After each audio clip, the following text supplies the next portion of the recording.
कहते हैं कि हर गांव का एक राज होता है जो कई सालों से छुपा होता है। यह कहानी देवगढ़ गांव की है। आज भी रात होते ही हर तरफ एक अजीब घंटी की आवाज गूंजने लगती है। सुनो, सब सुनो, 7 बजे होने वाले हैं। जो जहां पर भी है जल्दी से घर चला जाए, कोई भी बाहर ना रहे। बोला 7 बजने वाले हैं, क्या सब लोग घर चले गए या नहीं? जी साहब जी, तकरीबन सब चले गए हैं। तकरीबन का मतलब क्या है? तुम जानते हो ना कि 7 बजे के बाद क्या होता है। जल्दी से सबको घर भेजो। जी जी, आप फिक्र मत करें, 7 बजने से पहले ही मैं सबको घर भेज दूंगा। ठीक है, और तुम भी जल्दी घर चले जाना। जी ठीक है साहब जी। रवि, क्या कर रहे हो? हाँ पापा। 7 बजने वाले हैं, जाओ जाकर सारे कारखी और दरवाजे बंद कर दो। हाँ पापा, लेकिन हम हर दिन ऐसा क्यों करते हैं? बेटा, ये हमारी हिफाजत के लिए है। अब जल्दी जाओ और बंद करो। उधर ही चाय की दुकान अब भी खुली थी और घंटी की आवाज उधर भी गूंज रही थी, लेकिन सोनू अभी भी वहीं पर बैठा था। अरे काकी, थोड़ा चाय तो पिला दो। अरे बावले, क्या घंटी की आवाज नहीं सुनाई दे रही तुम्हें? 7 बजने वाले हैं, जल्दी से अपने घर जाओ। अरे अम्मा, तू बहुत सोचती है। ये सब बस फालतू की बातें हैं, इतना दिमाग मत लगाना। अरे सोनू बेटे, तुम्हारे साथ बहस करने का मेरे पास समय नहीं है। बेहतर होगा कि 7 बजने से पहले ही तुम अपने घर पहुंच जाओ, क्योंकि अगर रास्ते में वो मिल गए ना तो फिर इधर मत आना, क्योंकि मैं दरवाजा नहीं खोलूंगी। अब जाओ यहाँ से। अच्छा ठीक है अम्मा जी। अब पूरे गांव में सन्नाटा छा गया और हर घर की खिड़कियां बंद थीं। रवि अपने कमरे में खड़ा था। पापा, मैंने सारी खिड़कियाँ बंद कर दी हैं। और पर्दे लगाए हैं तुमने? पर्दे क्यों लगाए? तो खिड़कियाँ तो बंद कर दी हैं, और वैसे भी वो तो तभी अंदर आ सकते हैं ना जब उन्हें बुलाया जाए। रवि, होश में तो हो ना? ये क्या बोल रहे हो? हम पर्दे इसलिए लगाते हैं कि हम उन्हें ना देख सकें, उनसे बातें ना कर सकें और उनके बहकावे में ना आ सकें। बहुत से लोगों ने ये गलती की थी और उनके साथ बहुत बुरा हुआ, इसलिए हम ऐसी गलती दोहराएं तो अच्छा होगा। अच्छा पापा, क्या आमी के साथ भी ऐसा ही हुआ था? तो वो भी।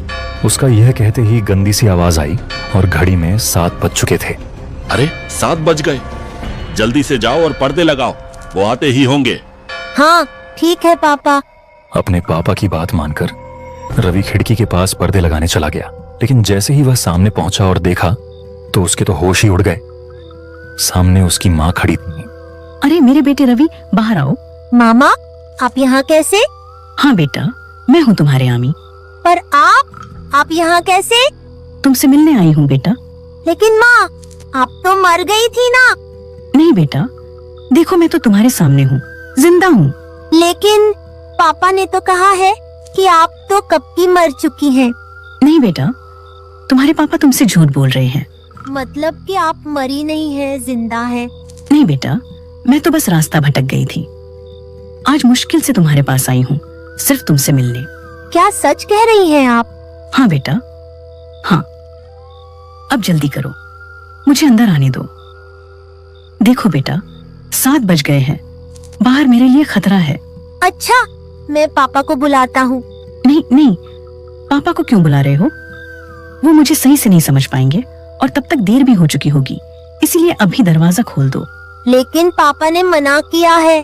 बेटा, मेरे पास ज्यादा वक्त नहीं है, जल्दी करो, मैं बहुत ज्यादा देर तक नहीं रह सकती, वो मुझे ले जाएंगे। अच्छा, मैं दरवाजा खोलता हूँ। ये कहकर रवि दरवाजे के पास खड़ा हो गया और दरवाजा खोल दिया, लेकिन जब सामने उसे कोई भी नजर नहीं आया तो उसने मामा को आवाज लगाना शुरू किया। मामा, अरे मामा, कहाँ गए आप? ये मामा कहाँ चले गए? मामा कहाँ हैं? जल्दी आओ ना। रवि, ये क्या कर रहे हो तुम? तुमने ये दरवाजा क्यों खोला है? अरे रवि बेटे, मैं यहाँ हूँ। रवि सामने अपनी माँ को आगे आते देख ही रहा था कि तभी रवि के पापा ने लाइट बंद कर दी और अंधेरा कर दिया। लाइट के अचानक बंद होते ही रवि ने पीछे देखा तो उसके सामने अंधेरे में उसके पापा खड़े थे और वो रवि को चुप रहने का इशारा कर रहे थे। तभी रवि की माँ अब घर के अंदर आ चुकी थी और उन्होंने लाइट जलाई, लेकिन वहां पर रवि और उसके पापा दोनों ही नहीं थे। अरे रवि बेटा, कहाँ हो तुम? देखो, मैं अंदर आ गई हूँ। कहाँ हो? बाहर आओ रवि। अरे रवि बेटा। वो रवि को आवाज लगा रही थी, लेकिन वो दोनों वहां पर थे ही नहीं, क्योंकि रामू साहब ने उसे अगले वाले कमरे में छुपाकर वहां का दरवाजा बंद कर दिया था। पापा, बाहर मामा थे और मुझे बुला रहे थे। रवि, चुप करो और आराम से बैठो। मैंने कहा था कि तुम्हारी मामा इस दुनिया में नहीं है। लेकिन पापा, मामा ने कहा कि वो जिंदा है और तभी बाहर से दरवाजे